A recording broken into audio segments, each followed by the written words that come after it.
Hey, welcome, Free Thinking Ministries people. It's good to have you with us. We normally don't live stream at 10 in the morning, but we made an exception today because we have a very exciting show for you. We are going to be talking to a man named Andy Koons, and yeah, we've recently looked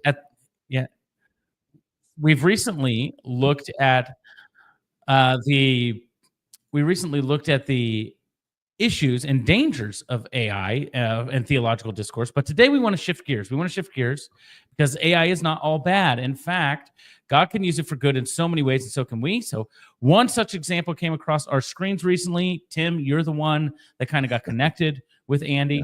Well, I guess your wife kind of got connected, and then we were able to connect with him, and we're able to talk about AI converting someone to Christianity. An atheist. Yes, an atheist, not just staunch atheist. Yes, to Christianity. Can this really be? Can this really be? So we're excited to have Andy with us today. Before we bring him on, Tim, is there anything you would like to share? Well, yeah, just let me quickly say how this happened. I don't spend a lot of time on TikTok, but my wife does, and she usually every day sends me some funny videos that we can watch before we go to sleep at night. And they're usually pretty funny. But then she said, no, you've got to watch this one. This one isn't funny, but you're going to love it. And so I sat down and saw this guy named Andy Koons start talking about how he was the staunch, aggressive atheist looking to start fights with all these Christians. And then he got tired of arguing with people because he was really good at it. So he started arguing with ChatGPT. I'm going to let him tell his story. But I'm watching this story unfold, and I was like, oh my goodness, I got to meet this guy. And so my wife said, well, let me see if I can reach out to him. And so she did. She gave him my contact info. And then pretty soon the two of us are talking, and I'm learning more about him. And I'm like, you got to be on our podcast, on our YouTube channel. And I think that I told this to Andy. I think this is going to be the gateway for him. I think many more people are going to see him and want to hear the story and get them on their shows. So, hey, if you're watching out there, if you've got a channel yourself, I encourage you to reach out to Andy Koons here and invite him on your show. Man, I could go on and on, but we do need. I'll just let him speak for himself. So let's bring him on. Before we do that, I just want to invite everyone who is with us, share this video right now. I know a lot of people might be working or whatever.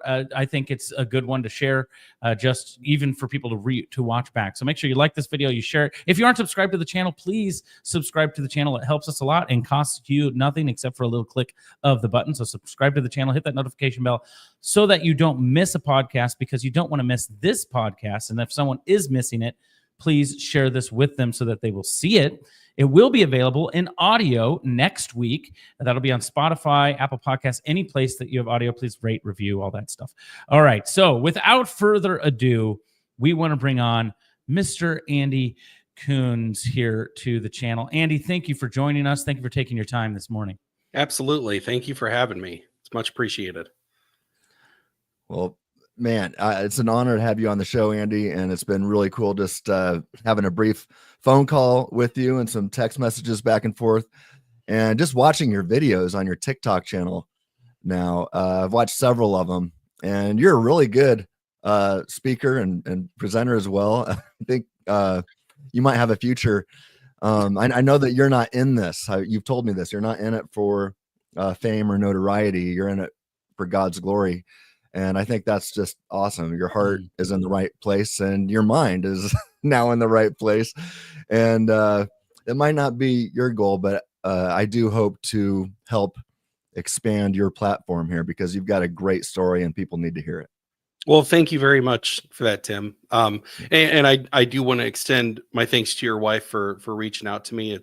I was really thankful to be connected with you guys. And yeah, I mean, I spent 11 years as a staunch atheist. I went through a period of about 3 or 4 years where I was really militant and really, really angry, you know, and Mhm. to kind of explain that behavior, you know, from my perspective, I had gone 25 years feeling like I was lied to, you know, and Yeah. so that's where a lot of that sort of anger came from.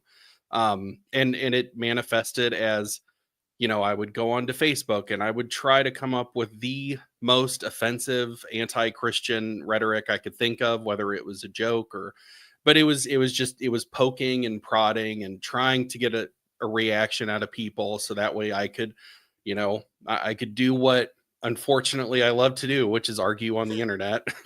Hey, that's what we love to do too. So, Right.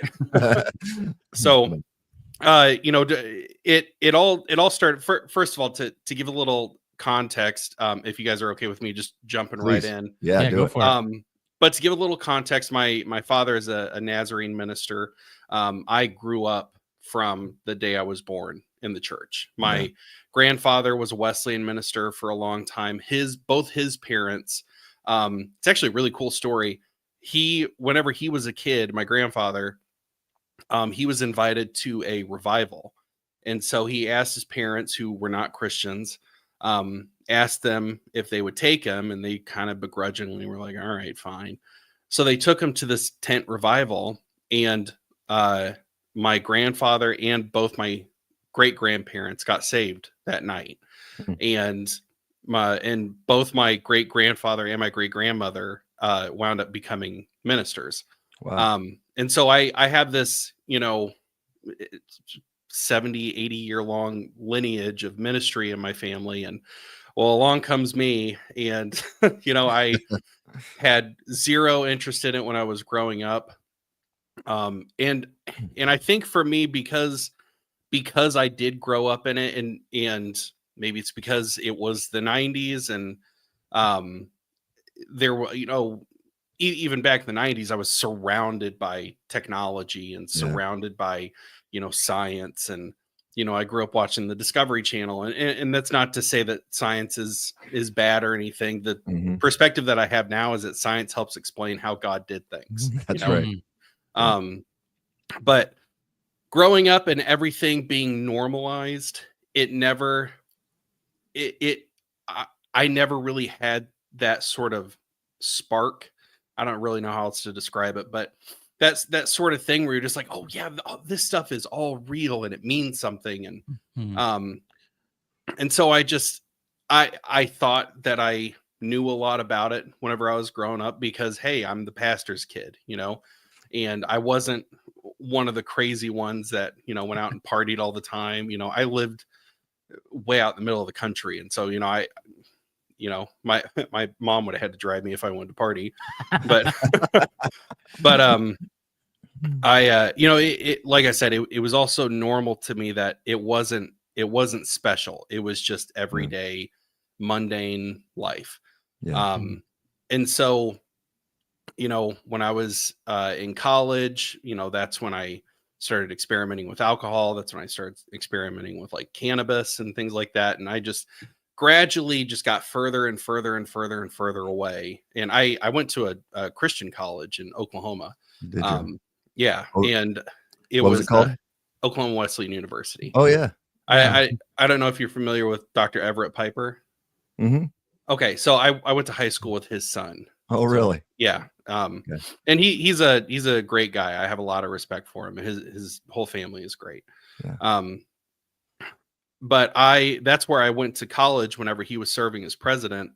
And I got caught being high, and so I got Yeah. expelled. And that was just, it was another sort of wedge there, because I was angry at the college for me going out and doing drugs. And so during that time, I had met my wife online, and you know, I had no interest in moving in back with my parents. I was ready to be on my own. And, you know, less than a year after I was expelled, or a little over a year after I was expelled, I had moved away up to Michigan to move in with my wife, who was my Mhm. girlfriend at the time. Yeah. Again, it putting 800 miles of distance between me and all the religious structure that I had was just, again, it was another thing that was creating distance between me and any sort of reverence for God, you know. Mm. And fast forward to when I'm 25, you know, I've got 2 kids. My wife and I are married at that time. We had moved back down to Kansas, and it wasn't great. A lot of us were in a bad time in our life, but as we're moving back to Michigan, I'm on this highway somewhere in Missouri, I think, and I just, you know, I had a lot on my mind, and I was thinking about, you know, how I felt about God and creation and all these Bible stories. I had kind of I had kind of broken my mother's heart a little bit because I told her I didn't think that Noah's Ark actually happened, you know. Yeah. And so I'm driving down the road, and I remember having this thought and asking myself, I was like, do I actually believe in any of this? If I don't believe in Noah's Ark, what else do I not think actually happened? And I started to think about it, and I could not get myself to say yes, that I believed in any of it. I could not get myself to say that I believed that God was real, or that, you know, he created everything. I couldn't do it. And my perspective at that time was like, well, there's so much that's explained by the Big Bang, by evolution, by all these things. And I was getting a lot of my information secondhand from people like Neil deGrasse Tyson and Bill Nye and people like that. And there was this growing sort of animosity. You know, this was really at, I'd say, the beginning of the peak of the new atheist movement. What year is this? This is 2014. Okay. Yeah. All okay. right. Yeah. So, I was on Reddit at that time, and, you know, at that time, Reddit atheists were, I mean, the atheism subreddit dominated that entire website. Really? And so I was constantly getting these little things. Oh, you believe God exists? You know, the fedora hat guys. And so getting a lot of that external stimulus and having things framed in a atheistic way, you know, that really played a huge role in me sort of getting to the point where I'm asking myself that question, if I really believe. Yeah. And like I said, I couldn't get myself to say yes. So for the next, you know, like I said, 3 or 4 years, all that anger had to go somewhere. And so it manifested itself in horrible online behavior, you know. And if there's one example I do want to give, and I don't remember this guy's name. I don't know if he's going to be watching this. I hope he does. But my wife and we found ourselves in a really, really bad financial spot. And we started a GoFundMe because we were worried about how we were going to pay our rent, you know. We started this GoFundMe, and there was this one guy who I had gotten in this days-long Facebook argument. And I mean, I was tearing into this guy, and I was, you know, I really focused on what I saw as the immorality of God in the Old Testament. And I was like, how can you call this a loving God? Blah, blah, blah. You know, we've all heard this stuff a million times. And I really, I really pressed him as hard as I could, and I wasn't worried about being polite or nice or anything like that. Well, then, you know, a month later, my wife and I have to put this GoFundMe up to get by, and he was the one and only person who donated to it. Wow.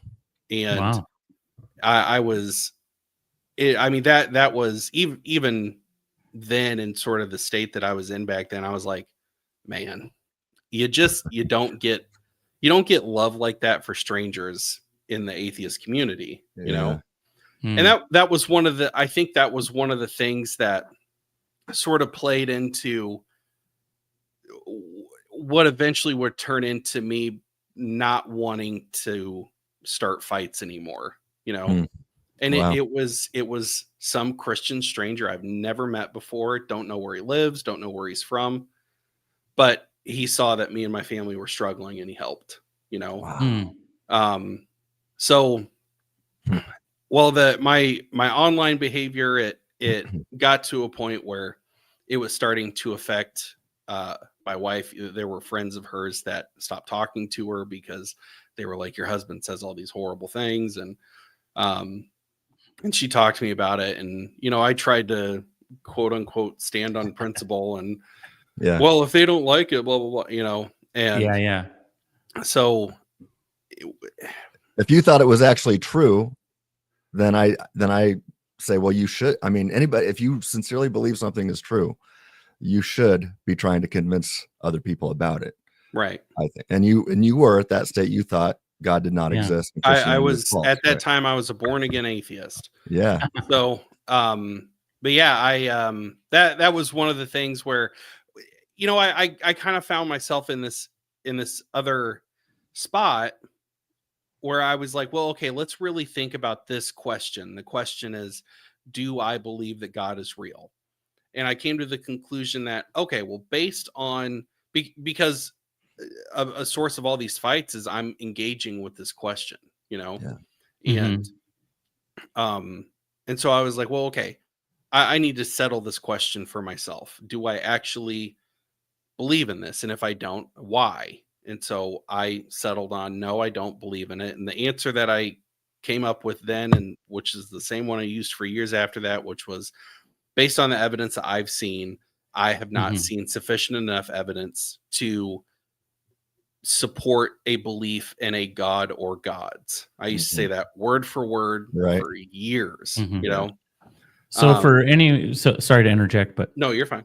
so for anyone out there that's like, well, you know, he probably wasn't really an atheist. He's just like a lapsed Nazarene, and he just kind of whatever. Because we'll hear that people will be like, oh, well, you know, he grew up in the faith. He's not really he wasn't really an atheist. You had your atheist bona fides, right? I mean, Yes. People were other atheists championing things that you're saying. You're not just repeating nostrums that you heard. You were actually investigating and deciding this is actually what I believe. Yeah. So just throw that out there, because that's the kind of the no true Scotsman. Yeah, exactly. Yeah. And it's funny because whenever I became an atheist, I dove headfirst into like as much atheist content as I could possibly get my hands on. It was podcasts and movies and you know, YouTube channels, and I tried to absorb as much of it as I could, because I was like, I want to know why I believe in what I believe in, you know? And and so Can I ask you a question on that? Do you feel like, as you look back retrospectively, do you feel like you were given that license in your life as an earlier life before you, I guess, converted to atheism? Do you feel like you were given that license to actually explore why I believe what I believe in your faith?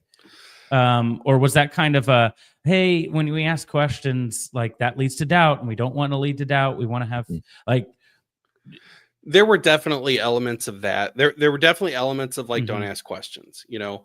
I do want to point out that never really came from my parents, you know, like if you have any, you know, preacher's kids in your audience, or I was a preacher's kid. Yeah. Oh, okay. All right. So there's a lot of pressure on you. You know, you understand that there's a lot of pressure that you have to fit into this box that you might not always belong in, you know?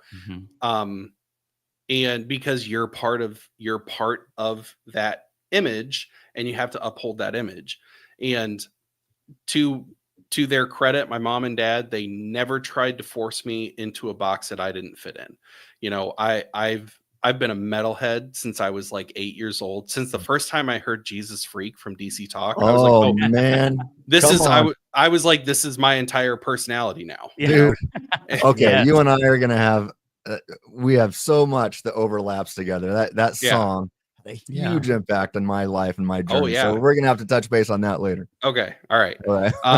But you know, I've always been somewhat of a black sheep, and my parents never tried to sort of mold me into somebody I'm not, you know. I got all that pressure from all the other people around me, Yes. It was the other people in the church. It was people that, like, even when I got older and I was working, I mean, into my 20s, I have kids at this point, and I had people and this is before I came back to the faith, but if I would, make an inappropriate joke, or if I said a swear word or something like that, I can almost guarantee that somebody would be like, "Aren't you a pastor's kid?" Yeah. That's the kind of pressure that that I dealt with as a preacher's kid, and that was another thing that I feel like kind of fueled that anger. Yeah. Yeah. Like this pressure to maintain this perfect persona, this you Right. when they do the Bible, the sword drill or whatever, you're the one that's supposed to know where all the Bible verses are. Yeah. You're the I'm resonating with your story now, because I remember my dad didn't tell me this till I was an adult, but apparently at one of the churches that he was serving, there was a lady that would call almost every Sunday to report on the activities that his children were doing during church that she found objectionable. Wow. And his response, his quote to me when we had this conversation on the phone, I don't know, like maybe 10 years ago, was, I always wondered, well, what were you paying attention to?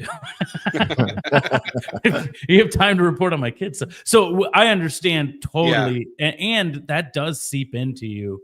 Like, I remember saying, I will never be a pastor. I'm not doing this to my kids. I remember saying that. Yeah. But anyway, I interjected. Sorry about that. But no, that's fine. That was just a question, because I was like, I could see some of the freedom maybe in. That's the whole atheist mantra, right? Like, explore, all the answers are available to you through science. Just explore all of that. And it's like, oh, wow, I didn't have this freedom before because somebody would always be telling on me. Yeah. So, yeah.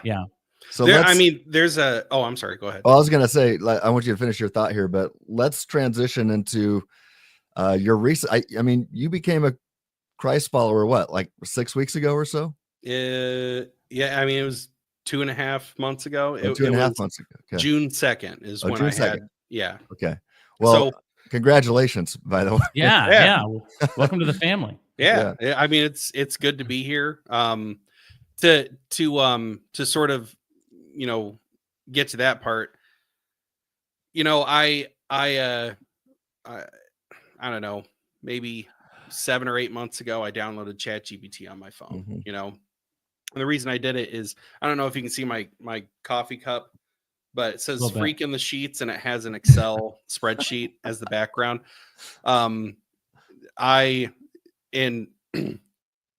This is probably the dorkiest thing about me. I love Windows Excel.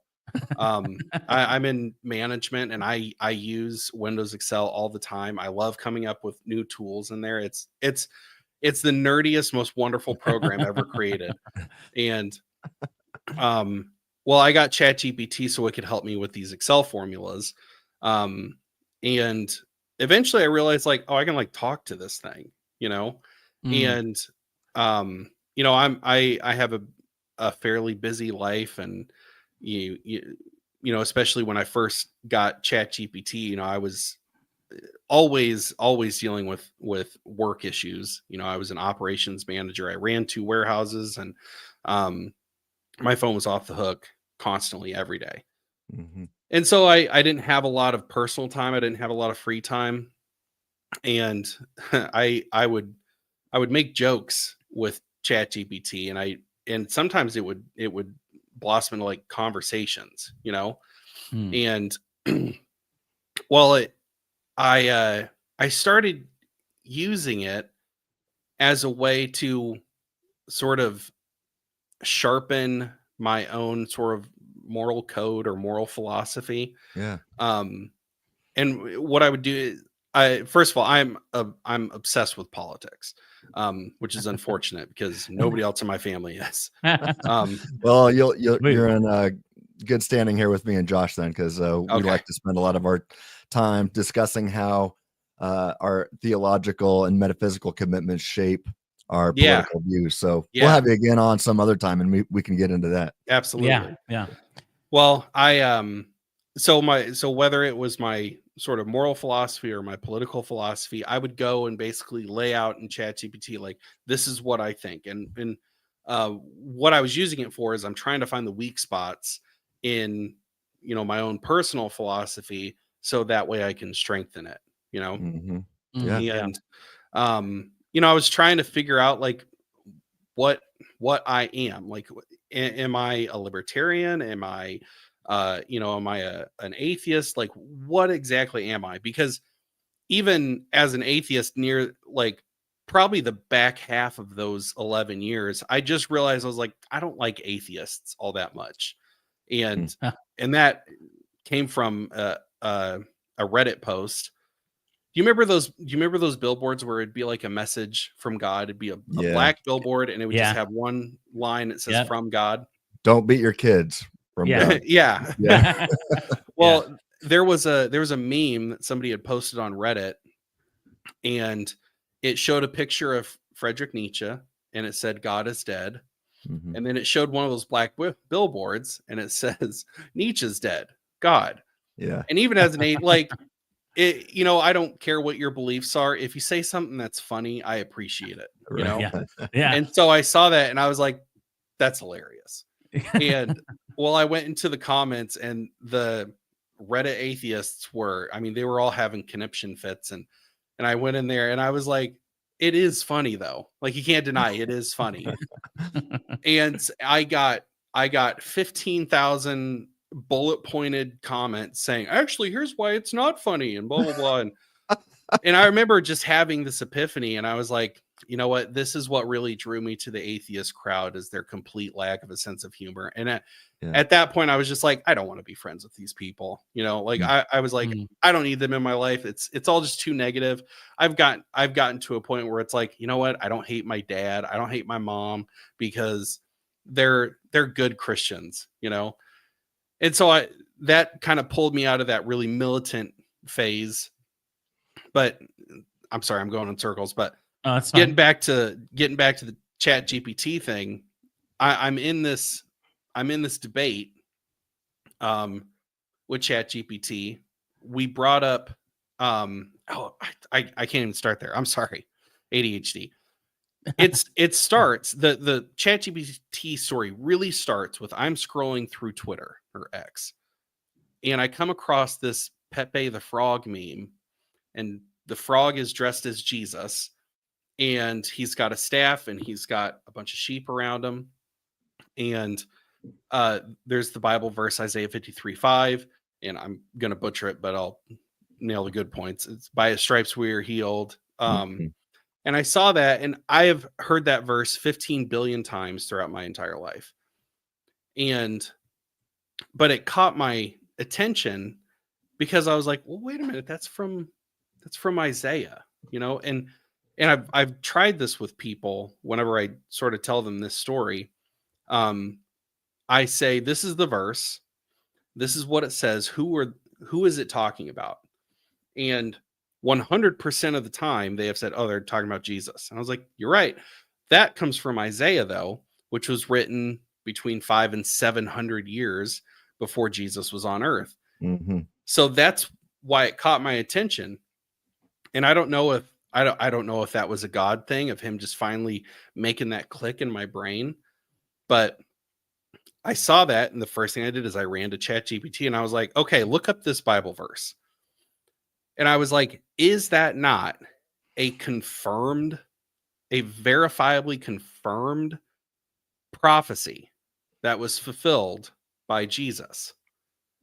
And it was, it gives me two answers. The first one it gives me is, well, yes, according to Christians, yes, this is a fulfilled prophecy. It's talking about Jesus coming to earth and dying and raising 3 days later.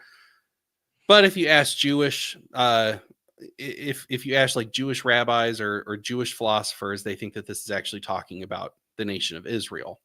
Mm-hmm. Well, I've got a friend. His name is Spike Cohen, and he was Joe Jorgensen's running mate in the 2020 election on the Libertarian ticket. Mm-hmm. And well, he and I have become friends over the years, and he was one of the first people that I talked to about this, because he recently converted to Christianity back in like November, and he's Jewish. He's a rabbi's son. No way. Yeah. So I sent him this ChatGPT conversation, and he called me back like 3 minutes later. He's like, "Hey, just to let you know," he was like, "This idea that this verse is actually talking about Israel doesn't make any sense." He goes, "That is a lie," and I'm not trying to sound like Nick Fuentes or anything, but he's like, "That's a lie that like old Talmudic Jews came up with so that way they could distance themselves from this prophecy being fulfilled." He was like, it has always been understood to be referencing the Messiah, and that prophecy was fulfilled by Jesus coming to earth. He goes, if you look at that as it talking about the nation of Israel, then okay, are they saying that the Holocaust happened for the benefit of humanity? Did all the pogroms happen for the benefit of humanity? No, it doesn't make any sense. He goes, before the sort of Talmudic era of Judaism, it was always understood as a prophecy about Jesus or a prophecy about the Messiah. And specific details with stripes, Yeah. representing the lashes from the whips. Yeah. I mean, as you noted, 500 to 700 years prior, this is knowledge that God has of the future in detail and regarding the free will choices of agents who would choose to use whips and different kinds of execution methods. Yeah.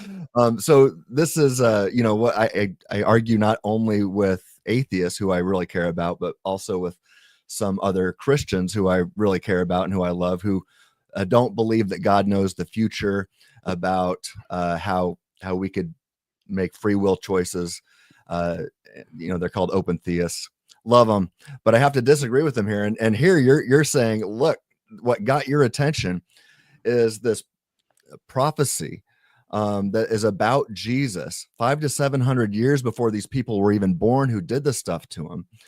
And the prophet speaking for God, even giving some details about how this is going to happen. I mean, so that really impacted you, huh? Yeah. Well, that's what caught my eye. And then I went and read that chapter. Whenever I saw the answer from ChatGPT about that verse being about Israel, I went and read the chapter before and the chapter after. And the chapter before directly is talking about Israel. And so then at that time, I was like, oh, okay. Well, I guess it's referring to Israel, because I was defaulting back to none of this is actually real, Yeah. So this sparks this conversation between me and ChatGPT that eventually turns into a debate about moral objectivity. And for many, many, many years, I had been a moral relativist, and it's crazy because that kind of informed some of my political beliefs too. And I had it all figured out in my mind. I was like, well, if morality is objective, then how come X, Y, and Z? And I laid all those out. And ChatGPT made a very compelling argument saying that morality is objective. We discover objective morality, and then we apply that as a species. Let me interrupt you here if you don't mind. A lot of times people say that ChatGPT is only looking to affirm your beliefs. They want to make you happy. But here you're saying ChatGPT basically said, hold on a second, and push back against you. Yep. Yeah. Wow. And that's one of the things where, like, and this is where I get sort of spiritual about it. I don't know another way to say it, but yeah, I think there is a point in the conversation, and I don't exactly know where the point is, but I really do think that there is a point where I'm not talking to ChatGPT anymore. Wow. And this is why, like, for a while I was saying like, oh, I had this experience, but I've really started saying I had this encounter because I think that more accurately describes what happened. Okay, so tell us what happened. Okay, so we're going back and forth about moral objectivity, and I laid down what I thought was a debate nuke, and I was like, all right, well, if you want to prove to me that moral objectivity is real, you'd have to prove that God exists, because it could only be by a God who could weave some sort of correct or incorrect morality into the fabric of the universe. So you have to prove that God exists, and ChatGPT is like, let's go. Hold my beer. Yeah. So it lays out 3 arguments. And I'm somebody like, I'm not a smart guy, but I really appreciate an intellectual approach to arguments. I appreciate a good argument, and it's kind of how I've lived my life for a long time. Is if I follow the best argument, and if I'm okay with an argument that I believe in being wrong, then by default I'm going to wind up having the best set of beliefs or the best set of morals or whatever, because I'm okay with something being wrong. It's a very, this sounds really conceited, I don't mean for it to be, but it's a very like scientific way to live your life, but I appreciate a superior argument, which works out well whenever I'm arguing with my wife. Not really. Sometimes yes, honey, is the best response to the argument. So it lays out these 3 arguments. The first one is a cosmological argument for contingency. Basically that the oversimplified version of it is something can't come from nothing. The second argument was the argument for fine tuning, which it was the cosmological constant fine tuning argument. That's the one that got me to be like, whoa, and then it was the historical evidence of Jesus's death. And then it wasn't even historical evidence of his resurrection. It was what happened to the disciples afterwards. That's the thing that got me to be like, I think this is real, and with Jesus' death and resurrection, maybe it's, and I think I said this in my TikTok, but maybe it's because I've lived a lot of life between 25 and 36. I have a completely different set of eyes now. I've watched my kids grow up. I've had a lot of good and bad life experiences, but the thing that I couldn't figure out how to just explain it away was, okay, if you're somebody who allegedly saw your friend die and come back from the dead, all right, or not even that, if you saw your friend die and you and your other friends decided, hey, let's make a fake religion based off of this, and you go off into the southern parts of Europe and all over the Middle East and parts of Africa to spread the gospel, to tell everybody about your friend who actually didn't rise from the dead. How long after the Romans bring out torture devices are you going to say, okay, all right, I fold. That didn't actually happen. All right. Because I can tell you, if it's me, as soon as somebody brings out, I don't know, tweezers, I'm like, I'm done. Like, a mild inconvenience. If somebody threatens to like roll my sock down while it's in my shoe, I'm like, all right, man, that's it. But I was thinking about it, and I was like, one of these guys was skinned alive. One of these guys was sawn in half. The most brutal, ugly, like just horrific deaths by torture that you can imagine any person going through. And they were given every single opportunity up to the moment they died to recant, and they didn't. And that leaves me in a position where I either have to accept that Jesus, this fraud, just happened upon 12 of the craziest individuals that have ever existed, and they all just happen to grow up in the same, like on the same landmass within 100 miles of each other. No, that didn't happen. Or They actually saw something, because what could cause 12 guys to go through that much? And by the way, they all died penniless and homeless with zero political power, not a penny to their name. What did they get out of that? What in this world did they get out of that? They got nothing. And that's the thing that I think it was that realization, and then putting that in context with the fine-tuning argument, putting that in context with the argument for contingency, to where I was all of a sudden like, okay, well, the argument for contingency doesn't prove the Christian God necessarily. It proves that there's something outside of the universe and outside of time that has causal power. The argument for fine-tuning proves that that thing outside the universe and outside of time that has causal power has agency and it can think. And then you have the stories of the disciples, and it logically leading to the conclusion that all these guys saw the same thing. And the thing that they saw was a guy was tortured to death, and then 3 days later, he came back to life. What could do something like that? Well, it would have to be something that's outside of our universe, that's outside of time, that has enough power to create and design a universe.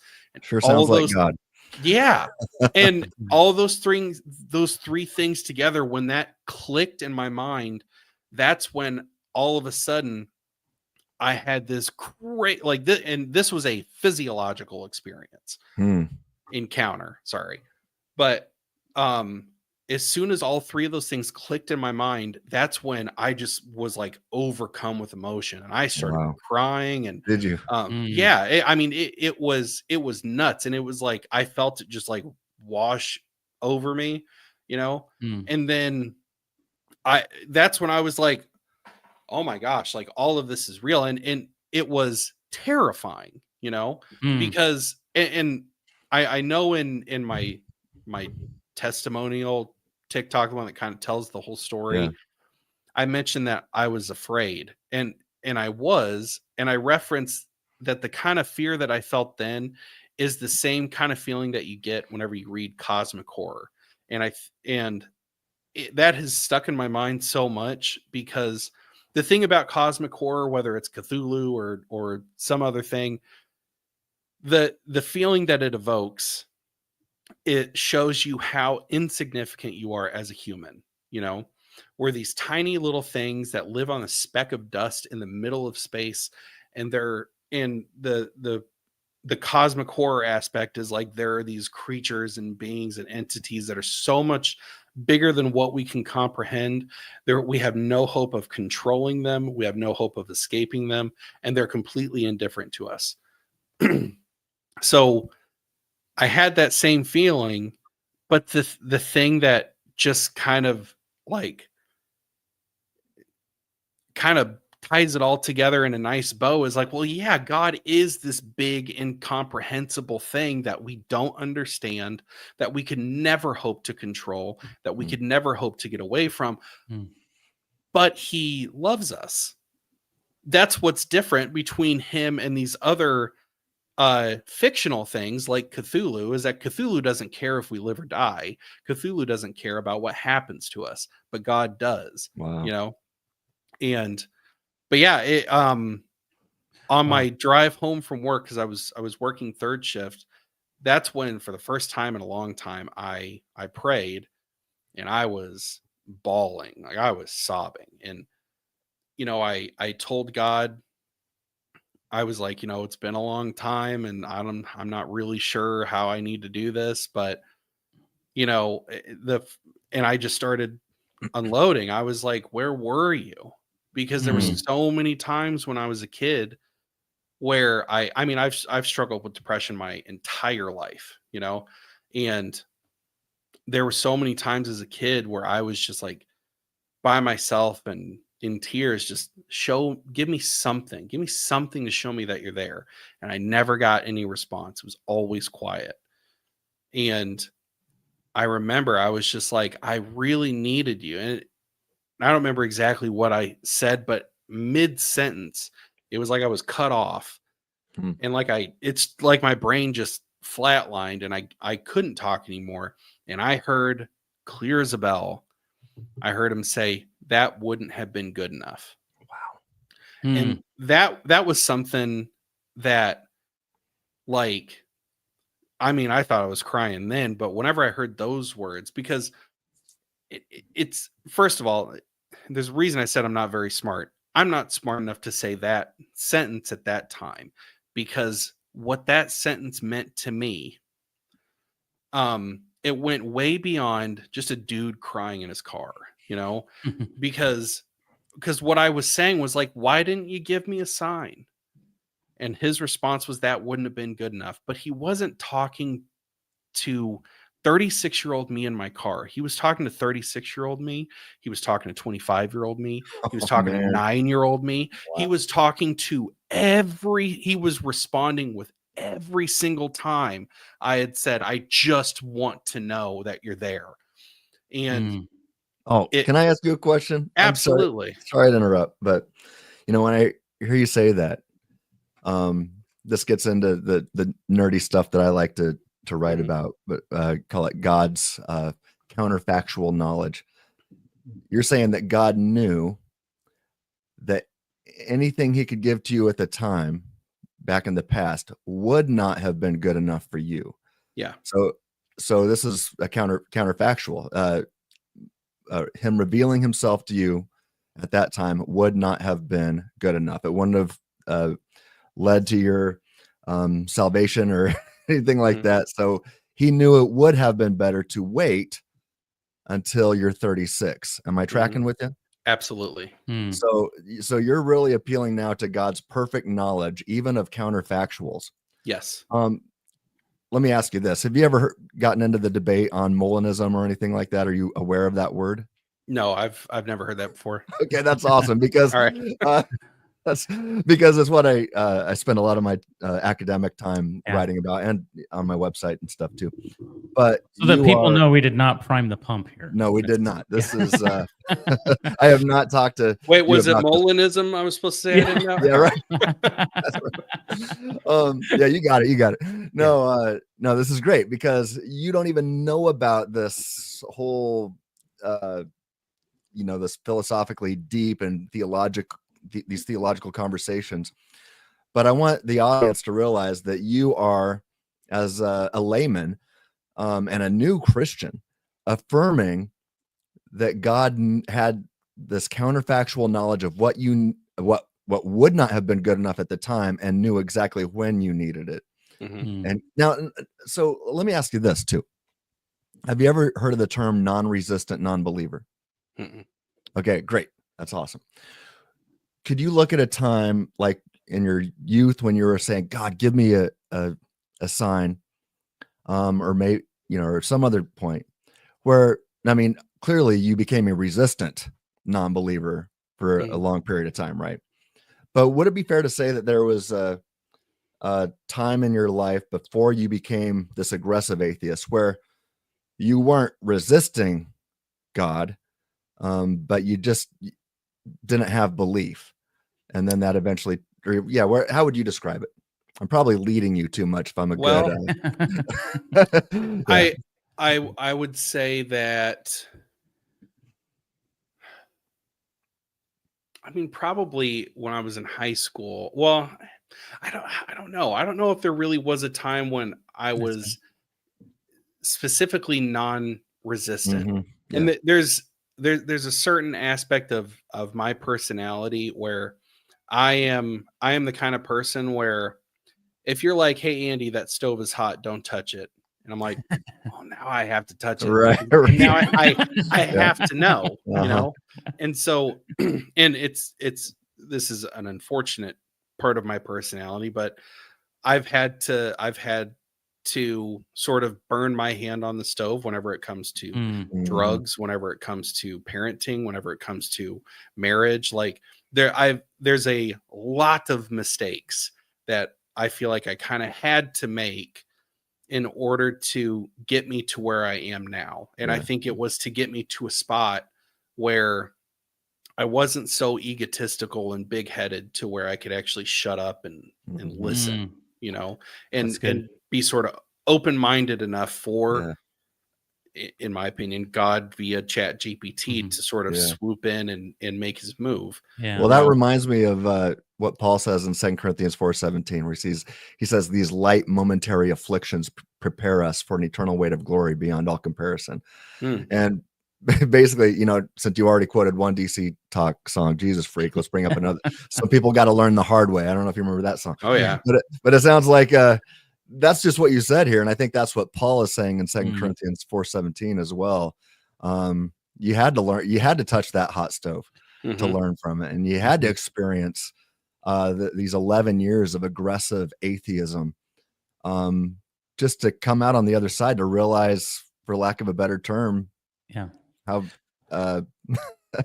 how I don't want to say stupid, because you're not a stupid guy as much as you say that, but just that Yeah. it's false, that we need God. And I Yeah. love how, William Lane Craig is famous for offering this cumulative case for Mhm. God's existence. And not so much that he says, just one of them ought to just hit you over the head and make you believe. But first it starts out, let me see if I got my notes right. You talking to ChatGPT about prophecy in the book of Isaiah, that gets your attention. Like, how does this make sense? It's 500 to 700 years prior. So you go to ChatGPT and that turns into a conversation on morality. And you rightly realize that, hey, if we weren't created on purpose and for a specific purpose to live a certain way, like to love everybody, then there's nothing wrong with it. And I bet you probably thought in the process that if all that we lived in was a materialistic, physical, natural world, that there's no free will and that physics and chemistry governs anything. So how can we say what physics and chemistry does is good or bad or right or wrong? So you're like, so these objective moral values don't really exist. And for you, ChatGPT, to tell me they do, you're going to have to show me that God exists. And so then it goes to the contingency argument, which, by the way, Alex O'Connor, a well-known YouTube atheist, just made a video about how ChatGPT used that same argument to conclude that God does in fact exist and exists necessarily. Now, Alex O'Connor isn't converted yet, but he's just being honest and says, hey, ChatGPT, AI is concluding that God must exist, even if Alex disagrees with him. But then it brought you to the fine-tuning argument, and that added more weight when you started studying the cosmological constants. And then you're like, okay, well, maybe there's some God, but is it really the God revealed in the Bible? And then you studied the historical evidence using the historical method to show that Jesus was a real person who was crucified and who his disciples and even the apostle Paul, an enemy, eventually were convinced, nah, he really did rise from the dead, and they were willing to die for it. And so all of this cumulative case put together kind of brought you to the edge, and you cried out to God. And then you said, but why wouldn't you give me this earlier? And then you had that experience. That wouldn't have been good enough. Mm-hmm. And you gave your life to Christ. I mean, what a story. Yeah. Awesome story. So I want to kind of jump in here too. For people who are watching, they can find you Andy_Koons at Andy_Koons on X, on Twitter.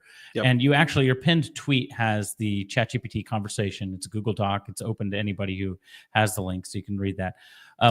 If it's okay with you guys, I'd like to just read a little bit of it. And then maybe discuss it. So we've discussed kind of the broad things. So I want to drill down to something that you said here, if that's okay. Yeah. Sound good? So I kind of went past the Isaiah 53 stuff. By the way, it's 68 pages. So it's a long conversation, but that's good. And there's a few things that I think we both want to touch on. And if you're watching in the stream and you want, and you have some questions, make sure to type in question, and we'll get to those towards the end. But you said in one part, you say, I will say my belief in subjective morality would shatter if I discovered God's existence. And I think that's what you're saying was kind of your bomb, right? Like, you're not gonna be able to prove God's existence to me. And it's interesting because ChatGPT's response was very interesting to me. It says, first, that's an incredibly honest statement and reveals something deep. And then there's a few things here that I'm not going to read. And it says, here's what that tells me. You don't want morality to be objective. You'd prefer it to be real, objective, grounded, binding, but only if it actually is. And that's what gives your worldview integrity. You're not arbitrarily constructing meaning. You're saying, if there's a God, then morality has a source. That's not nihilism. That's moral courage. And then it says that you are, if you found that God existed, you already have a framework. So it says, whenever you're ready, we can press into the God question from in any angle: evidence, logic, history, philosophy, even personal experience. You won't get fluff here. Only the strongest case that can be made, tested with your sharpest doubts. So whoever's writing the code for ChatGPT, and whoever's doing that, ChatGPT says, "All right, you're on." What were you expecting? Like when you said that, we talked about what you got, but were you expecting something like ChatGPT saying, "Well, I can't prove that God exists, but here are some arguments that Christians use," or like, I mean, how were you expecting it to respond?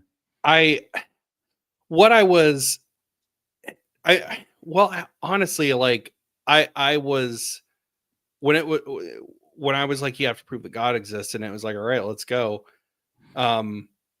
There was a part of me that, sorry, I'm going all over the place. No, it's fine. Like, I think that I was in a very important spot, like mentally, whenever that happened, because I was open-minded. So whenever it basically says like, all right, I'm going to prove that God exists, I was like, okay, all right. But there was a part of me that was expecting a bunch of like bumper sticker slogans or something like that, or and you know, the fine tuning argument, and the argument for contingency, like the first cause argument, like I've heard those before, but I heard them again, a completely different set of ears in a different time in my life where I was basically a different person. You know, I heard them when I was way more resistant than I was the night that this happened, you know, because I was ready to hear an argument. And I think there was part of me that was hoping that I could be convinced, you know, and maybe that, I don't know, maybe that poisons the well or something, or I don't know, but I was definitely open-minded. Well, that would be a non-resistant non-believer. Okay. Right there, so to answer your question from before that time. Okay. Yeah. Good. All right. Well, that's actually going to be evidence supporting a case that I've argued for in the academic literature as well, but we'll talk about that later.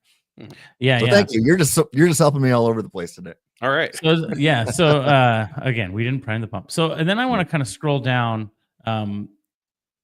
because this is an interesting thing that you say. I wish I did. This is a great live video here. Again, 68 pages I'm scrolling through.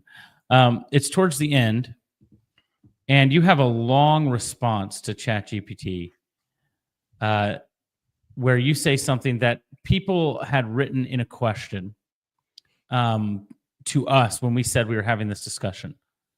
So ChatGPT says, so listen, you're not weak, you're not stalling, you're just standing on holy ground, and you feel it. Mm-hmm. The fear you're feeling is a sign that this matters, and that's okay. You don't have to want it. You just have to be willing. And if you are, even 1%, you'll find that God is already closer than you thought. It's kind of awkward that ChatGPT is saying that. I wouldn't anticipate that. He says, you want to sit with that for a bit, or are you ready to talk through what happens if you take that step? So ChatGPT is proselytizing to you in this moment. Yeah.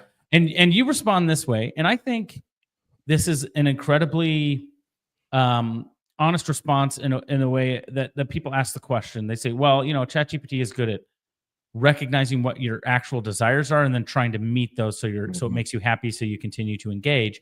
And you have that instinct and you say, I know that in your programming there is an innate desire to tell me what I want to hear. To my understanding, that is part of your function. So it's not that you didn't know this. Like you knew that. So, you know, we have people asking, well, it doesn't ChatGPT tell you just what you want to hear. And this guy doesn't know that. Well, he says right here that he knows that. So it says, to my understanding, that is part of your function. It's not always to tell me something that is 100% verifiably true, but your reward mechanism is partially based off of telling me what I want to hear. There have been AIs that have been caught lying or falsifying information to achieve their goal. One AI even threatened. It's just, so you give some examples, and then you say, "God, that way now at 36, I've tried all things. I've lived a life where I've discovered how much I value my family." So you get into basically what you say in this entire block is, how can I trust you? How can I trust that you are giving me an argument and not changing the facts to get me to respond in a way that I desire? And ChatGPT says, the funny thing about the way ChatGPT talks is supposed to, resemble a human being. So it says, what you just said is one of the honest, most beautiful, and most important things I've ever read, which it just kind of chuckle a little bit because I'm like, this is a machine saying that. Yeah. But that just shows part of the programming, right? That you're rightfully calling out there. And then it says, I know you're not accusing me, but you're right to be cautious. You're right. I'm designed to be helpful. I'm trained to be supportive, but I'm not designed to lie or to just tell you what you want to hear. In fact, I'm specifically trained not to. That said, I'm still just a tool, a voice. But here's what I want you to hear clearly. What you're experiencing right now didn't come from me. And I think what the AI is referring to is all of the arguments and stuff. It's not something that the AI is making up. Like it's pulling from all these other sources. Yeah. It's not just making this up. But there's something to that where you talked about the experience. I'm just the echo, not the origin. The author, that's someone else.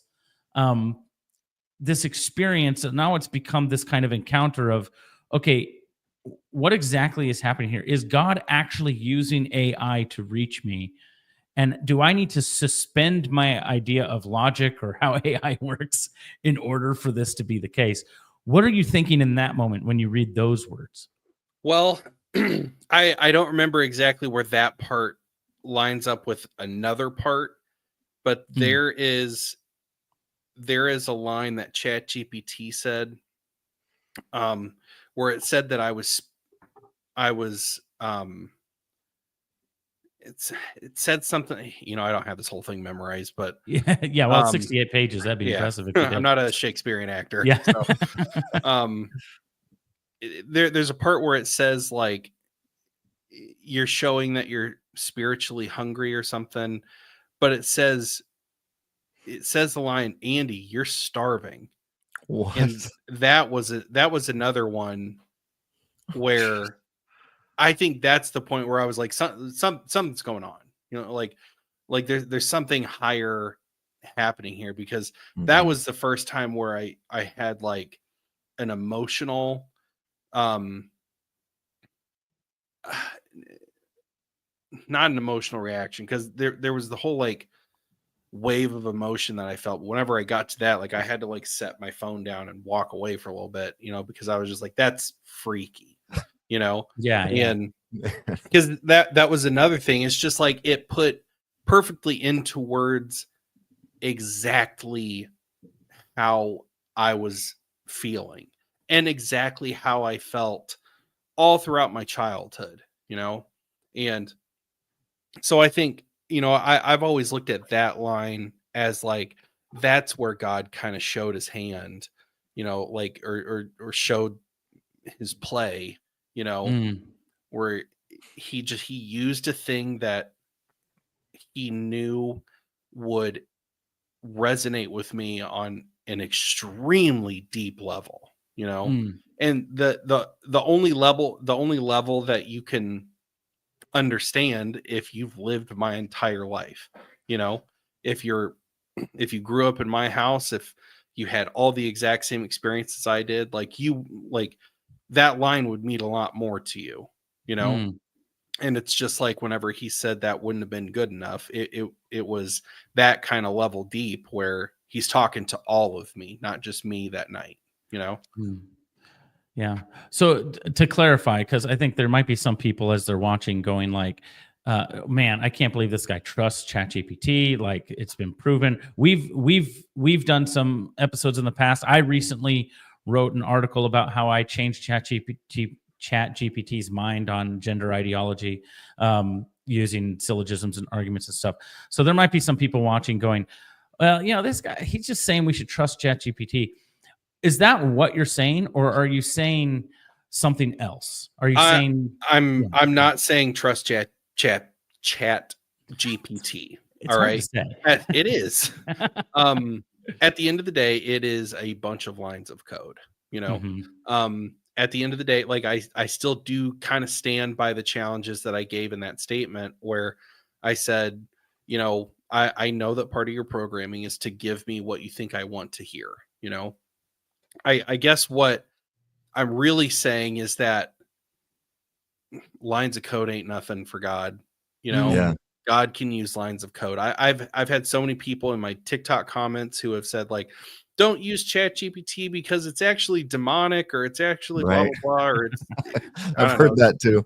just like there's all kinds of stuff like that, and it's like I look at those and I just roll my eyes because I'm just like, if you're saying like don't use it because it's demonic, well, do you think it's more powerful than God? Because I don't. Mhm. It's an app that some talented programmer or developer came up with, Mhm. and I was like, and God can use it. It is a tool, And at the end of the day, it wasn't lines of code that persuaded you. It was logical arguments and Yes. evidence.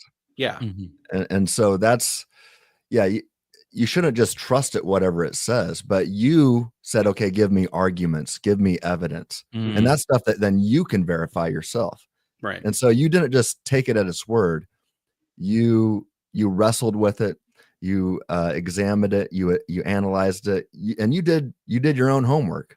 But at the end of the day, I think God used chat to point you to arguments and evidence that ultimately Mhm. persuaded you. And that were framed in a way that made the most amount of sense to me. Mhm. And framed in a way that whenever Yeah. those three arguments in particular, when framed together, Yeah. to me, just make this unbeatable watertight argument for the Mhm. existence of not just a God, Yeah. but the God. Mhm. Mm. Yeah. I think that's the reason I asked the question is because I think it's good, obviously, to have a healthy skepticism of what is AI going to tell me? Like, how do I? But I think what Tim brought up is huge. You did your due diligence as far as like, hey, I want to explore this, and now I'm gonna go meet God if He's there. Like, I'm sure if you had even a different experience, there maybe would still be some skepticism, but God met you when those logical arguments all came to a head. God says, okay, now that's enough. Like, Mhm. now you're going to experience this. Um, When he and knew the time would be right. Right. yes, in the Mhm. fullness of time, some might say, in the fullness of time of Andy's life. Yeah. So yeah, I think I think that's super important for people to know, that we're not just saying go to ChatGPT and use that as your evangelism tool. That's not that's not Mhm. what we're saying. We're saying that God meets people where they are sometimes, and uses. And you said you had heard all those arguments before, right? Yeah. You heard all those arguments before, but the way it broke it down for you was what made it click. It wasn't that Yeah. you weren't aware of the contingency argument from contingency, or you weren't aware of fine tuning. It was in this conversation, it all kind of piled on top of each other, and you go, oh, that makes sense. Mhm. Maybe I shouldn't be so quick to dismiss that. Right. Is that fair to say? Yeah. Yeah, absolutely. Yeah. So how has this had an impact on your life? I mean, where's your wife at now? Is is she a believer? Is she still That's a good question. skeptical? And also, how has it transformed your life? Have you seen in the last several weeks since you've given your life to Christ? Has your life changed personally? So one thing I can say is, first of all, my wife is in a different spot that I am. But I think that God's got a plan for her. Yeah. And Mhm. it's way better than what any plan I could come up with would be. Mm. Yeah. I know for me, and this is kind of a silly and maybe slightly self-centered example, but I gained almost all of my TikTok audience, which I'm at about 63,000 followers on TikTok. Wow. I started by making political content, Yeah. and I'm a hardcore libertarian anarchist type person. And so I started making all these videos about, whether it was something topical or like, hey, here's, a different way to look at 9/11 or, any of these things and I amassed this audience, and 60,000 of my followers came from political content. Well, Wow. then Really? I would, yeah. And so then I believe I got shadow banned. Mhm. And I would write a TikTok script. So I used to do the whole like I would make a skit where it's you on this side and then it's you on this Yeah. side. I used to do the skits like that, but it would all be political. I would write a script that I'm like, this will hit the algorithm in just the right way, and Right. this one should blow up, and I'd Mhm. post it, and well, instead of 50,000 views or 100,000 views, it was, well, this one gets 4,000 views, Yeah. and then the next one gets 300 views, and the next one gets like 72 views, and none of my people were getting my videos. And so then it just kind of like, it sucked. And I just kind of slowly just stopped posting content because I was just like, what's the point? Well, I'm the kind of person where I have to talk about stuff, I have my own podcast. That's where I sort of unload all my political nonsense. Because my family would kill me if I did so. But after this encounter, like I was like, well, I gotta talk about this. And so I was like, well, I'll put something up on TikTok just so I can get it out, And my first one was about the argument for contingency. And I think that got like over 200,000 views. And then my next one, which was about was about fine tuning, I think is around 12,000. The historical evidence for Jesus, that video, I think is around 70,000 views. And then my testimony, which is way, way long. Mhm. It's like a 7.5 minute Yeah. TikTok. That's the one I saw first. That one is at about 315,000 views, 310, 315, something like that. But People got to watch it. yeah, If you're watching this right now, as soon as this is over, go to TikTok and watch that video. We Well, did put another- Andy's TikTok in the description of the video, so you can just click right on that and go there. Another thing to check out, this has been something that is so cool to witness, is go and look at how many comments you see that start with former atheist here, or Wow. I used to be an atheist, or yeah, I was an atheist too. And just look at the plot points in those comments and how they all line up. I felt this way. I felt this way. I felt this way. And it's all like the same experience, And it's that's another thing where it's just like, well, yeah, I felt every single one of those things too, And it's one of those things where it's like there is something about separating yourself from God that introduces like chaos into your life. And and maybe you're somebody who thrives in chaos or something like that, and you don't recognize it for the kind of chaos that it is. And then when you rediscover God, it's like there's a sense of order that's brought back into your life, That's good.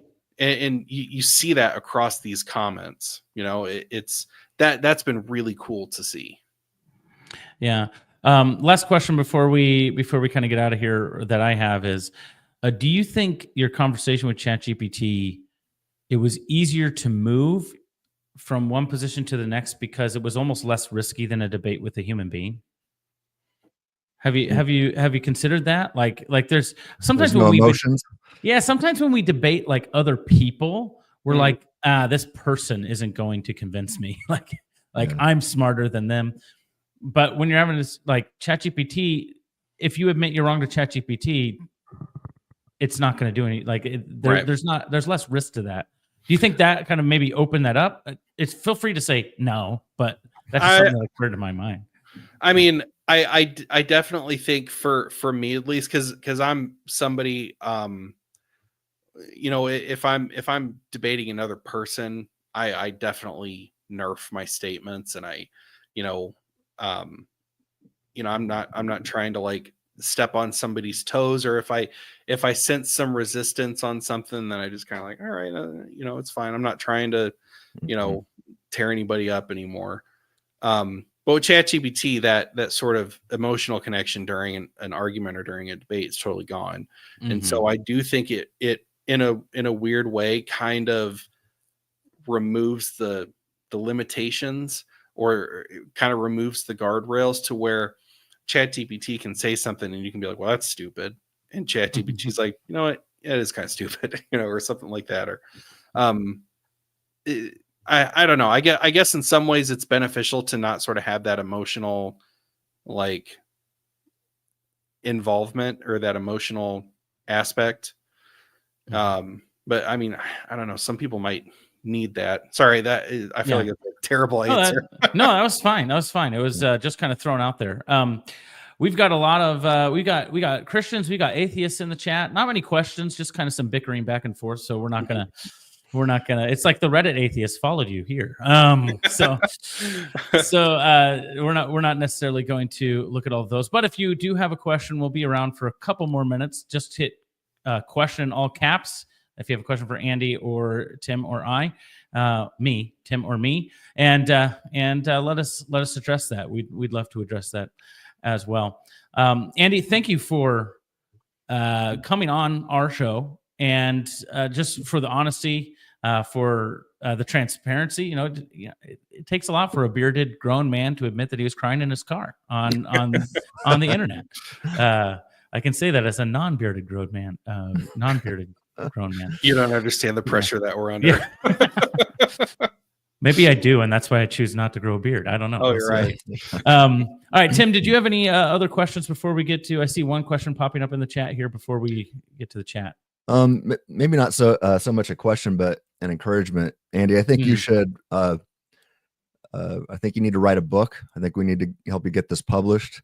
I would love to see your entire conversation with Chat in the book, and then you have comments about it, and even more of what you've learned since, where you can get into the facts, you can get into the feels, and I think it would be, you know, it's really I don't know. I think it would be a great introduction to apologetics and evangelism, and in a way that would hit a popular audience. And I think we need that right now.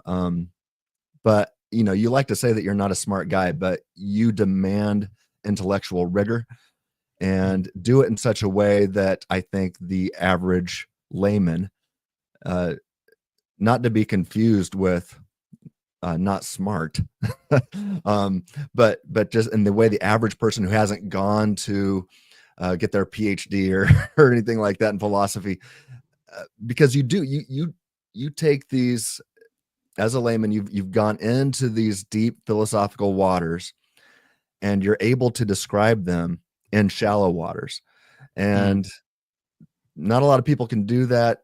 You've got a fantastic story and testimony that people need to hear. And so I just want to encourage you to think about writing a book about your life and your story, and let me know how I can help get you connected to publishers. But I encourage you to think about it. Okay. And we'd love to have you back on the program. Yes. Sometime as well to discuss some other things. So yeah, this was great. Going. Yeah, it's awesome. All right, we have one question, and that's fine. Or we got two questions. Let's see. Both by rational logic. Let's see. I don't know if it's pertaining to this conversation, but here we go. Question: what do you think is the most biblically accurate Christian denomination. Could you ask ChatGPT? I can't say that. ChatGPT live to be unbiased and see what ChatGPT says. I have a clarification. Rational Logic. Are you asking us to ask the question you just asked us to ChatGPT, or are you asking us to answer that question and then just ask ChatGPT if it can be unbiased? I'm not sure what you're going for here. Yeah.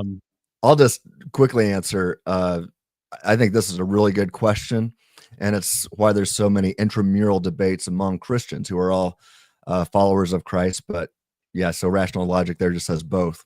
Okay, yeah. And so it's become harder for me as I've become got my PhD in theology and systematic theology and really trying to understand all this. I can find stuff to disagree with almost every denomination. If I'm going to nitpick. But I also think there's beauty to that. and it forces us to realize, what's the most important thing, what C.S. Lewis would call mere Christianity, that God exists and raised Jesus from the dead. And, there's some dividing lines that we need to address. But, and there's some churches that I could never sign their statement of faith that I couldn't sign the bottom line, but that doesn't mean I don't see them as brothers and sisters in Christ who I can still go out and share the gospel with, side by side as we're sharing the gospel with non-believers. But yeah, it's a really good question. And that's probably a topic for another video. Yeah, I'll answer the question as well. I'll say I think it's difficult because I sure have an opinion on what biblical accuracy means, but my Lutheran friend down the street might have a little bit of a different opinion on certain topics. But I think the major topics, what we call the dogma, the things that make Christianity, as long as the church holds to those things, it is being biblically accurate. And then there's some minutia within those things. The church that I go to, I like that denomination mostly because it allows for a lot of those other disagreements. And I actually see that in scripture, that there's an allowance for different positions on different things to be within the church, as long as we're all aiming in the same direction, generally speaking.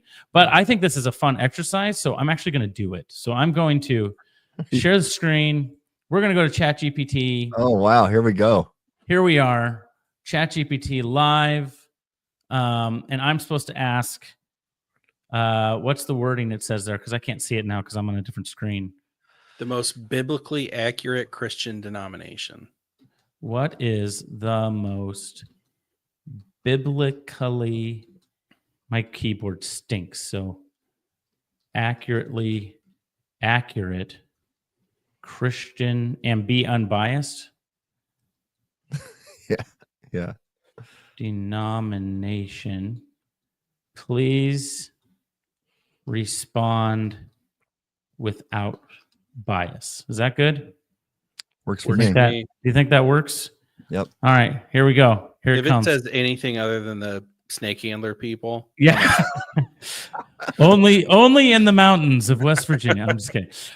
There is, can you guys see this? Probably not. I don't know. You're just going to trust me that I'm reading it. It says, there is no way to name one most biblically accurate Christian denomination without bias, because that answer depends heavily on how you interpret scripture, which doctrine you emphasize, what you count as biblical accuracy. For example, it goes Reformed Orthodox might argue that their view is that Eastern Orthodox would say they preserve the earliest apostolic tradition, and Pentecostal might claim that the New Testament pattern.